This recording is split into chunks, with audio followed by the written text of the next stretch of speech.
Welcome to episode 1 of Tissue Talks, a new podcast by myself, Max, and my co-host, Diego. This is a quick disclaimer before we get into the podcast. My microphone quality during the podcast wasn't very good because it was actually muted during the entire time. So you're going to hear my audio is a little bit echoey and not exactly ideal. That will be ameliorated moving forward. We will be using these boom microphones by Shure. The quality sounds a lot better, obviously, as you will hear shortly. So just bear with us. Episode 1, we both just really enjoyed the conversation and figured that we don't have a lot of opportunities to really meet in person and film, so we want to keep the footage and we are going to use it, and that is why you are watching this today. So please enjoy and understand moving forward, we will have that issue fixed. But yeah, enjoy the podcast. We can start with a dap. That's kind of a vibe. Yeah, dude. Some water. No.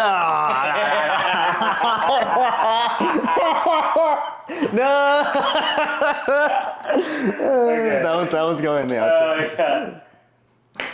What is up, guys? Welcome to the first episode of Tissue Talks. My name is Max. I'm here with my co-host, Diego.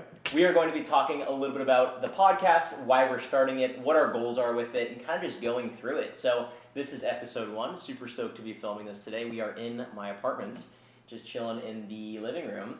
So Tissue Talks is something we wanted to do for a little while now. We've been talking about making a podcast. Mm-hmm. Before we get into kind of what that is, let's talk a little bit about our backgrounds.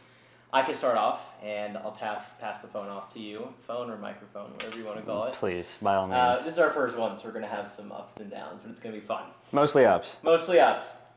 So my name's Max. Diego and I, should we start with how we met? Yeah. I mean, I feel like we have to explain our love story if we're going to actually start the story off. Yeah. You know? Okay. So you and I met in UMass. We both went to UMass Amherst. Yeah. I can set the stage for you guys if you want. So I'm hitting a set of tricep pushdowns.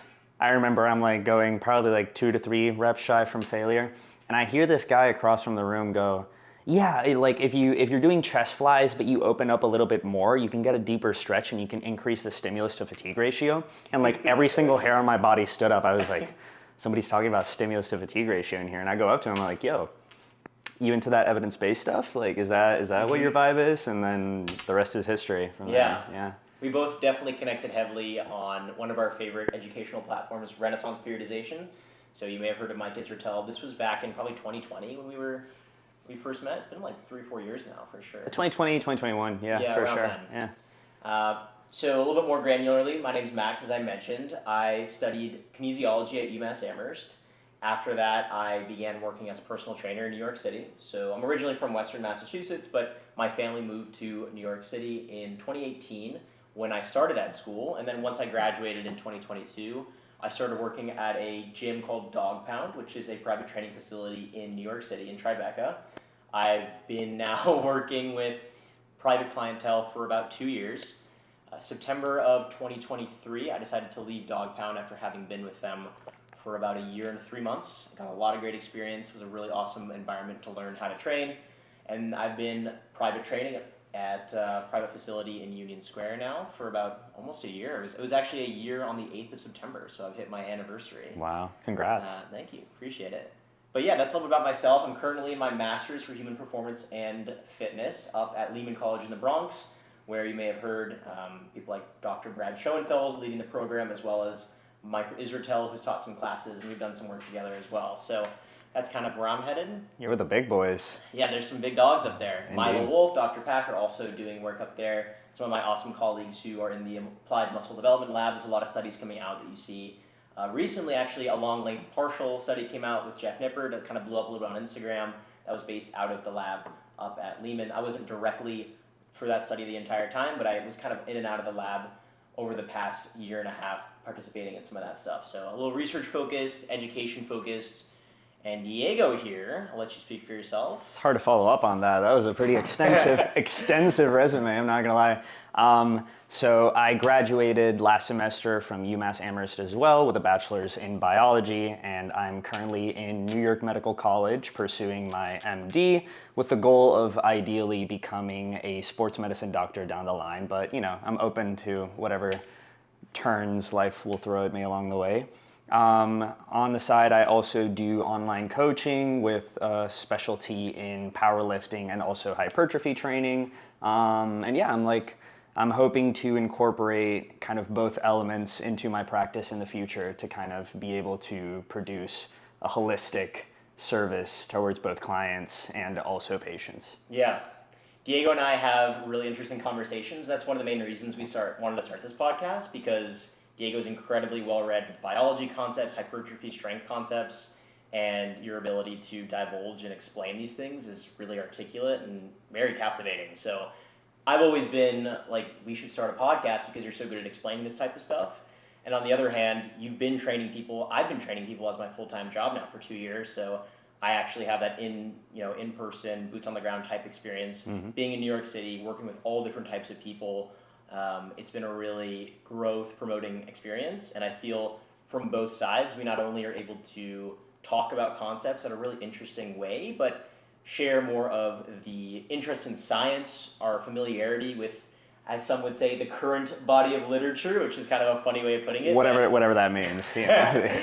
Just being obsessed with learning, really. It's been a passion we both share. And when we get into that sciencey nerd mode, which hopefully we're able to access today a little bit, we'll be doing a segment just after this on an overrated or underrated, so discussing topics that we feel people overrate and kind of hype up too much versus underrate and don't take seriously enough, which we'll get into just a second here.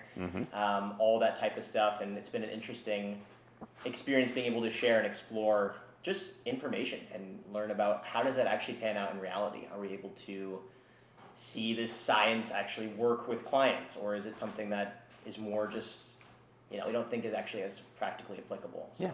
I think half the reason we're even doing this is because in isolation, I think we're both very well read, and we're also like pretty good practitioners. We're good with people, we can kind of, I guess, manage our way both through the literature and also within the gym setting. But I think together we're able to kind of break down topics and talk about things in levels of granularity that we can't really do by ourselves or with other people. So we kind of wanted to make this podcast not only to be able to provide that content towards people and ideally be able to give you something that you can derive value from, but also just for us so that we can, voice our ideas, talk about things that we're interested about. Because to be fair, this fitness, exercise science, sports nutrition, all of these things are huge things in our life that take up a lot of our mental real estate. And it's good to be able to talk about them with people who are in the same level as you and can kind of maybe push back or reinforce ideas, and also just to make sure that you're not in your own little echo chamber in your head. It's good when I say something and you're like, actually I read a study that said the complete opposite. I'm like, oh, okay, show me the study then. Let's do it. Let's go. Exactly. So that's a little bit about us. This, once again, as Diego said, is just the beginning, and we're going to hopefully use this as a platform not only to share information that we're passionate about, but hope to help you guys. We are both in this field largely because we want to help other people. So that being said, while you're on the video now, go ahead and scroll down, or if you're on audio only, go ahead and press that follow button so you can stay up to date. Subscribe on YouTube, leave a comment just to hype up and boost the algorithm. This is the beginning of a long, hopefully, series of episodes. Hopefully get into the thousands. We'll be like JRE with our own studio. Yeah, absolutely. But no further ado, we're going to get into our first topic. We're going to talk a little bit overrated, underrated. We got a bunch of submissions through Diego's Instagram. So guys, make sure if you're not already, most of you probably are coming from there, but if you're coming from another platform, check us out on Instagram. We do a lot of our work there. We do a lot of engagement with our audience there as well. So if you, in the future, have things you want us to discuss, we'll probably be posting a lot of those opportunities on our stories and or posts. Yeah. We got some great questions from some of your followers and our friends, so we're going to go through those today. We have about 4 or 3 topics. We'll see what we have time for. We're going to keep this around hopefully 45 to an hour today that we can discuss. And the first one is going to be BCAAs, aka branched chain amino acids. So overrated or underrated? What's your take? I feel like we both can say loud and proud that BCAAs are extremely overrated. Overrated, yeah, yes. Absolutely. So BCAAs are a type of amino acid. It's a branched chain amino acid, so they contribute to... Why don't you explain chemically what BCAAs are? You're better at that. Yeah, sure. Talk about that. So when you eat protein, as in protein derived from food, you break it down through many biochemical processes that occur within your metabolic kind of, milieu We love saying that word. You're gonna hear it a lot. Yeah, milieu. It'll come up for sure. Yeah, no, we have so many keywords that are just gonna pop up here and there. Yes. So be ready for it. So basically, these proteins that you're consuming are being broken down into individual amino acids that then your cells can kind of uptake and use to be able to formulate enzymes and make kind of like what you would hear colloquially as like the building blocks of your body, so to speak. So there's two, I guess, broad groups of amino acids. There's the essential amino acids that basically your body can't synthesize and must derive from food. And then there's the non-essential amino acids, which your body can create through these kind of similar biochemical processes. So. Exactly. So very well said. This is why he's the GOAT with biology. I'll ask him anything about cellular processes, and he's very well spoken. It's almost as if I've had to learn the Krebs cycle like 50 times in my career. Yeah. Exactly. So BCAAs are something you'll find often in supplements. People will buy them, put them in their intra-workout shakes. It tastes good. It makes you feel like you're doing something impactful. But largely the supplement industry pushes a lot of things and makes claims that amplify the potential positives of a lot of supplements. And BCAAs, in my opinion, fall into that category. So BCAAs are not a bad thing. They'll probably have a net neutral effect overall on your health. It's just the cost is not worth it. So it's the ROI you get on spending money on a $50 bucket of BCAAs is better off spent buying a chicken breast at Trader Joe's or buying a protein bar. In the context of somebody who eats a diet that already contains meals containing sufficient proteins, specifically either from animal proteins, whatever it is, things that have complete protein sources, especially around your workout, you won't need to supplement with BCAAs. However, that being said, BCAAs, as I alluded to, aren't a bad thing. They're not something that are going to harm your progress, but you're probably better off just consuming a whey protein powder before your workout or some type of complete protein source that could look like really anything. It could be a Greek yogurt, it could be lean animal proteins, it could be soy, it could be tofu, it could be, I mean, really you name it. Just any type of complete protein source, milk-based, whatever. And that's going to have all of the amino acids you need for complete muscular development. So that'll be kind of including the EAAs as well. So if we're to talk about EAAs versus BCAAs, that could be a whole other podcast. But just briefly to touch, EAAs are going to have those amino acids that you cannot produce, as Diego said. So if you're going to choose one of the two, go EAAs because there's something you can't develop on your own. That being said, the king of all of this would just be a good whey protein source, generally speaking, and make sure you're getting in enough total daily protein throughout your day. Not even whey, I would say. I mean, I feel like you can get your protein in through most regular sources that you can find at a grocery store. Sure. Obviously, like having a whey supplement helps you reach your protein target, which at the end of the day is the most, I wouldn't say the most important thing, but it's like, it's kind of like the forest, whereas BCAAs are kind of like the shrubs. It's not even a tree, you know? It's 100%. So generally speaking, BCAAs are overrated. If you're looking to promote muscle growth, most importantly, make sure you're getting enough total daily calories, and your protein can come from a wide variety of sources. Don't worry so much about supplementing with BCAAs. If you like something in your drink that tastes good, there's nothing wrong with it, as I said before, but there's probably other things you could put into an intra-workout, like carbohydrates, or EAAs perhaps, if that more fits your goals. If you're training fasted, this might be a little bit of an exception case. So if you're someone who trains, let's say 9 a.m., you don't like having a meal in your stomach before you actually hit a session, you probably could have some EAAs. It won't shift the needle a large amount, in my opinion. I think you're probably better off just waiting for your post-workout meal, keeping it low in fiber, high in protein, high, moderate in carbohydrate, lower in fat, just so you can get that into the cell faster. Yeah. But yeah, that's kind of what my opinion is on BCAAs. Kind of a overrated, generally speaking. I would agree. I would agree wholeheartedly. I think most of the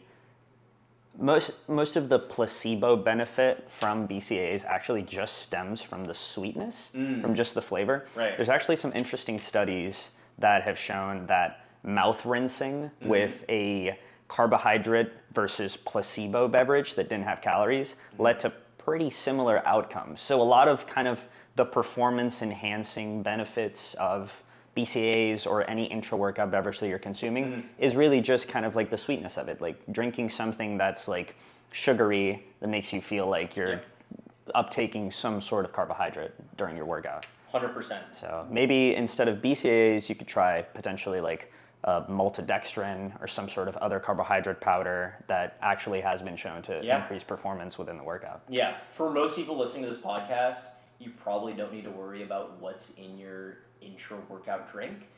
If you're looking to optimize and you're already intermediate to advanced, there's nothing wrong with it. But as Diego said, a lot of it is kind of placebo, and a lot of the maltodextrin or just generally carbs you drink in like a Gatorade, for instance, probably won't even really be metabolized or put in the bloodstream until towards the tail end of your workout. Yeah. Especially if you're doing resistance training and it's like only a 60-minute session. Absolutely. Start sipping in the first few minutes.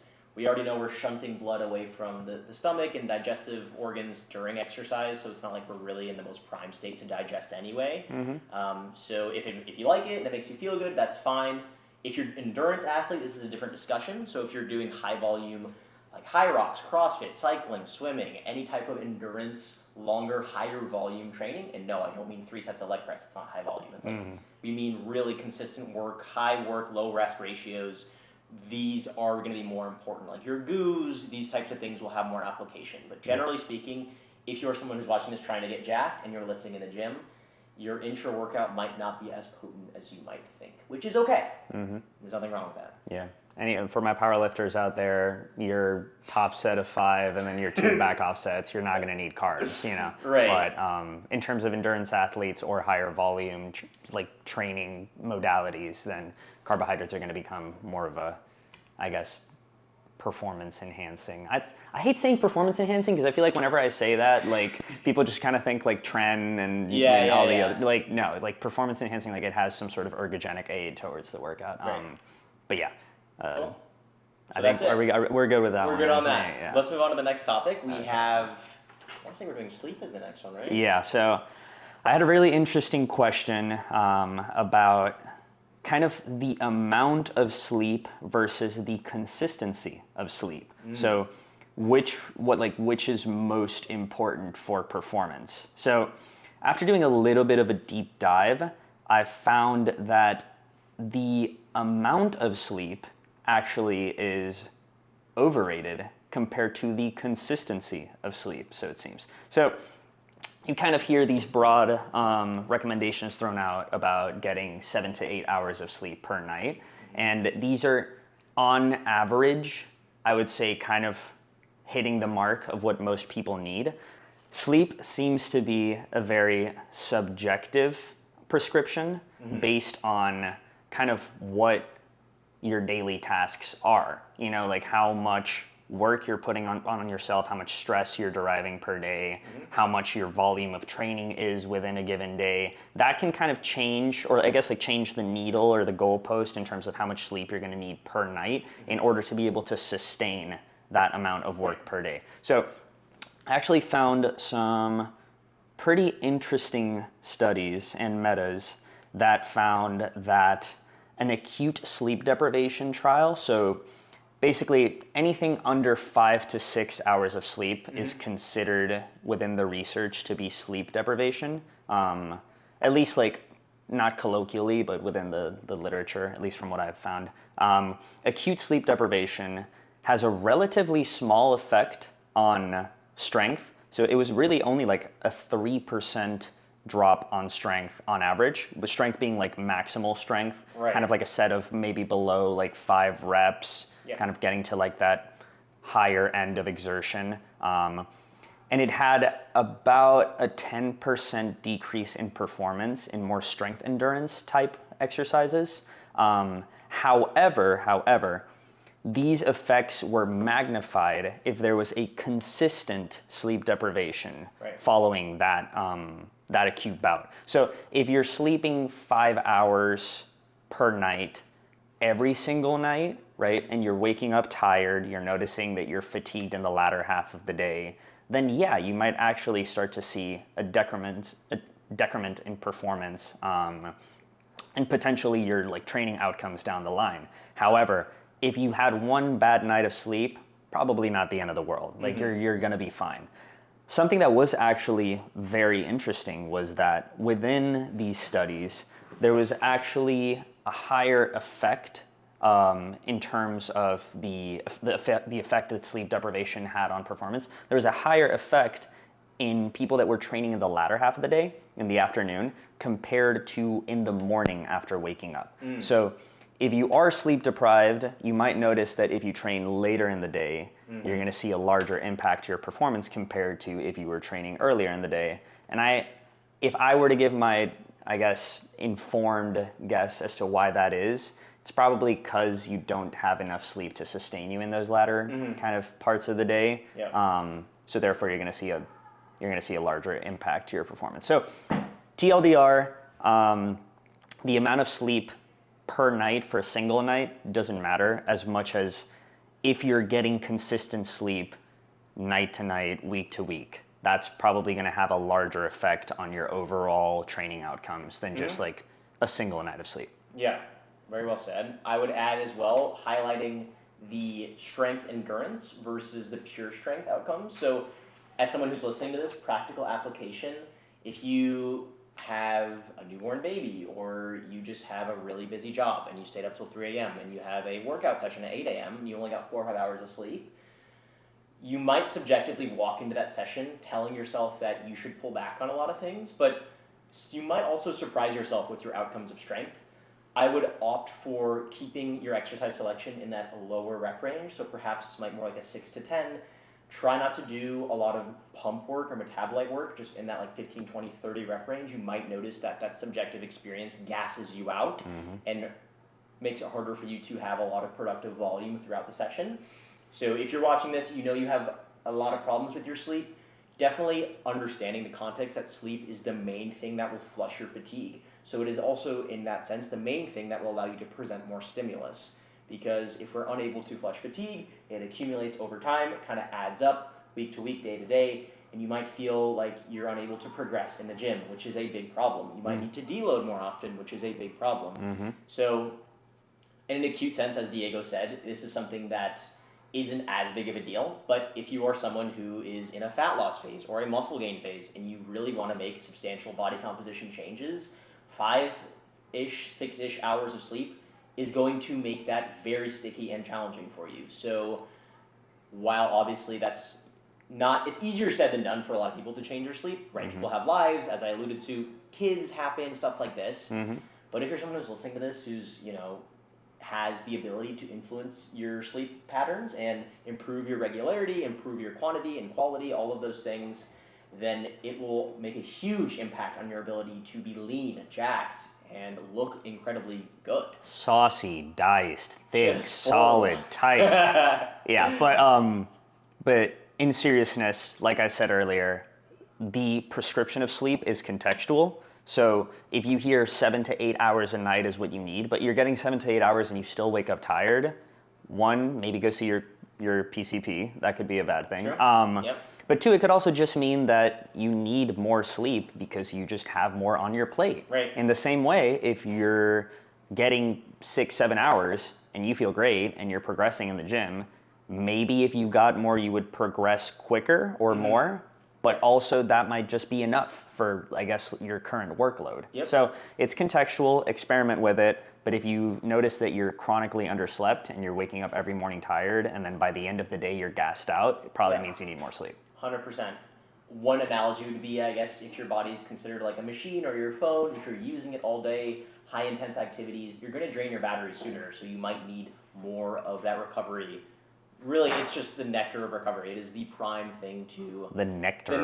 Oh my God, that goes hard. It is what's going to potentiate further stimulus. But bottom line, you will burn out and you will notice that you're not able to progress, and what we can talk about later, but progression is the underpinnings and the cornerstone of getting stronger, leaner, bigger. And if you're unable to progress, then you're going to be spinning your wheels. So, what a tie-in, leading us into the next question. Is tracking your workouts, so planning your progression session to session, overrated or underrated? Highly underrated, and I am surprised still how many people I meet that do not write down what they do in the gym. This is the pinnacle. You know who you are. Yeah, you're watching this. You're watching this. You are. Yeah. This is really one of those things that you don't even realize how much it shifts the needle for you and pushes your progressions forward until you do it consistently for weeks, months, years down the line. I started tracking my workouts, and this is not sponsored, which would be sick. Let me know. Gravitas, I have over 1,200 workouts it's a basic training logging app. I've been using it for almost 4 to 5 years now. I've probably referred 40 to 50 people to the app. There's nothing special per se about the app. I think it's a great platform. But generally speaking, the importance of writing down what is going on in the gym will allow you to walk in with purpose, allows you to walk in with a plan. And knowing where you've been helps to guide where you're going. So if you're looking to make program changes in the future, you get to know, okay, well, how much volume was I doing in the past? How much working out was I doing in the past? What was my experience like with that? And being able to make those modifications and tweaks.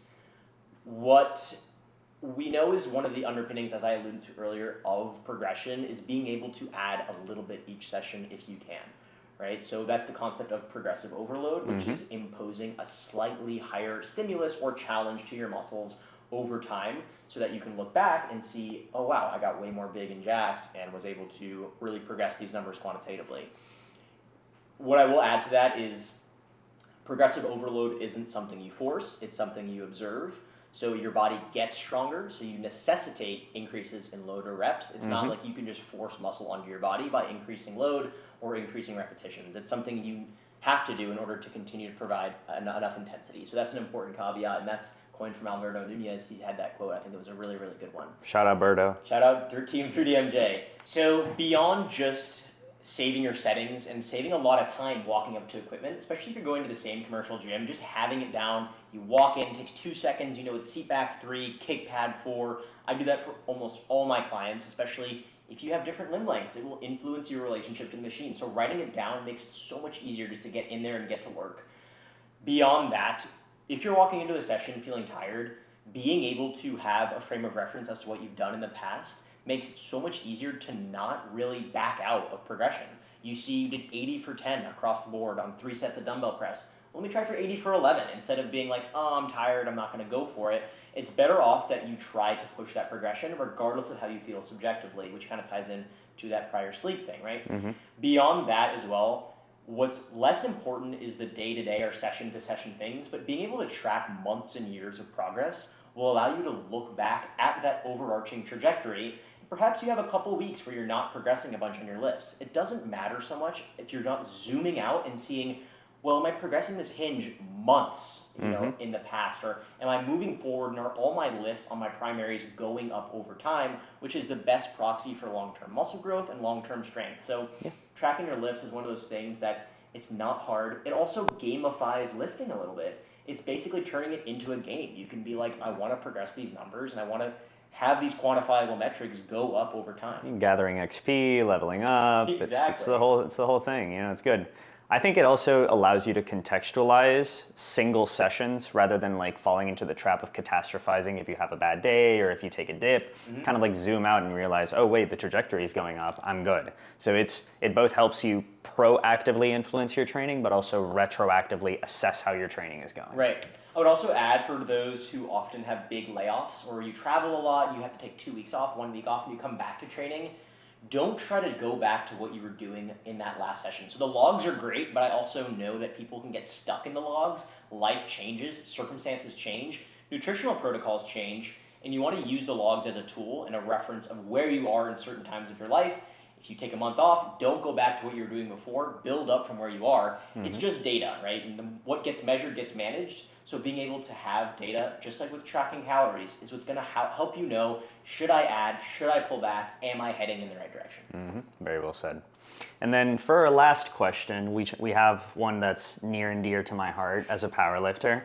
Are the squat, bench, and deadlift, which are the competition movements in powerlifting, overrated or underrated for muscle growth? And unfortunately, this one hits close to home, but I think they're overrated. Yes. So The squat, bench, and deadlift are movements that lend themselves to lifting a bunch of weight because they basically can take a bunch of different muscle groups and align them in a position in which they can all generate force, right? You don't go into powerlifting saying, well, how much is this set of bench press going to target my chest versus my triceps? That doesn't matter. You just want to lift the 300 pounds. So in terms of hypertrophy, it fundamentally is the complete opposite, or in terms of hypertrophy training, it fundamentally is the complete opposite to strength training because you don't want to recruit a bunch of muscles. You want to target one muscle group and take it close to failure to make the fatigue accumulation predictable. And so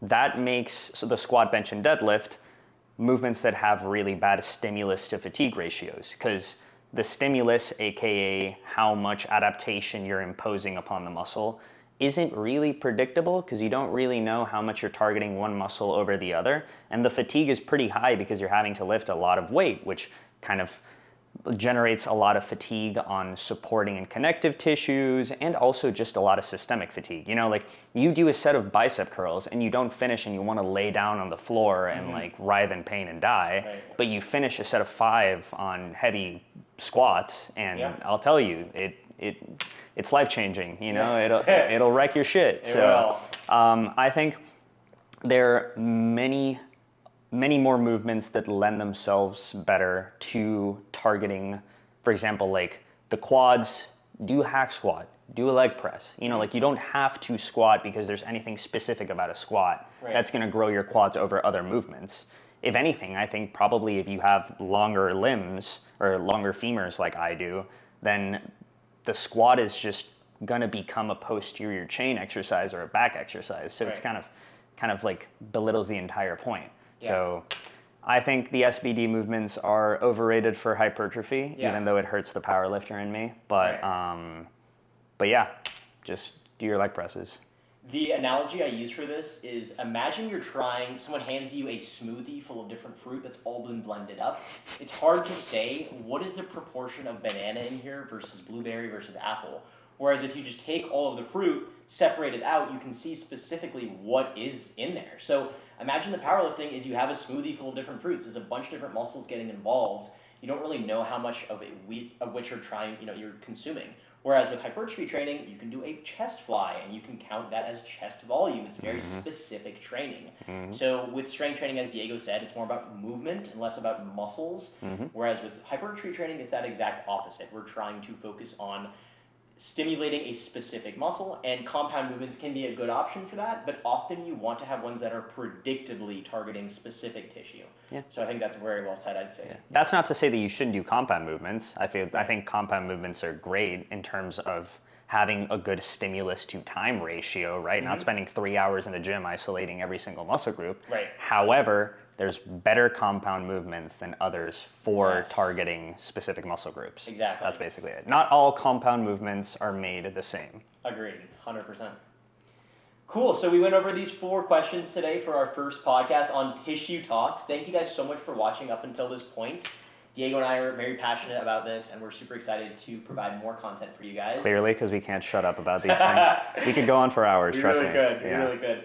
If you guys enjoyed this episode of Tissue Talks, please hop down into your platform you're ever viewing. Leave a rating if you're on Apple Podcasts or Spotify. Please hype up on YouTube, drop a comment, follow, subscribe, leave a like, and help us support this endeavor we're diving into with the podcasting. It's going to be super fun. Indeed. We'll look to improve things as we go down the line, probably get some condenser microphones, all that stuff, but we were super excited to bring this to you guys and help you learn a little bit more from us, and we get an outlet to also nerd out and talk about all this fun stuff. Indeed. And also, like, heart to heart, if you guys made it this far in the video, we really appreciate you guys listening to us. I mean, you guys are giving us the platform to be able to talk about these things, so, like, we really appreciate you, and we do want to provide value to you guys. So if you have any questions moving forward or any suggestions on how we could improve the podcast or help you guys, please feel free to reach out.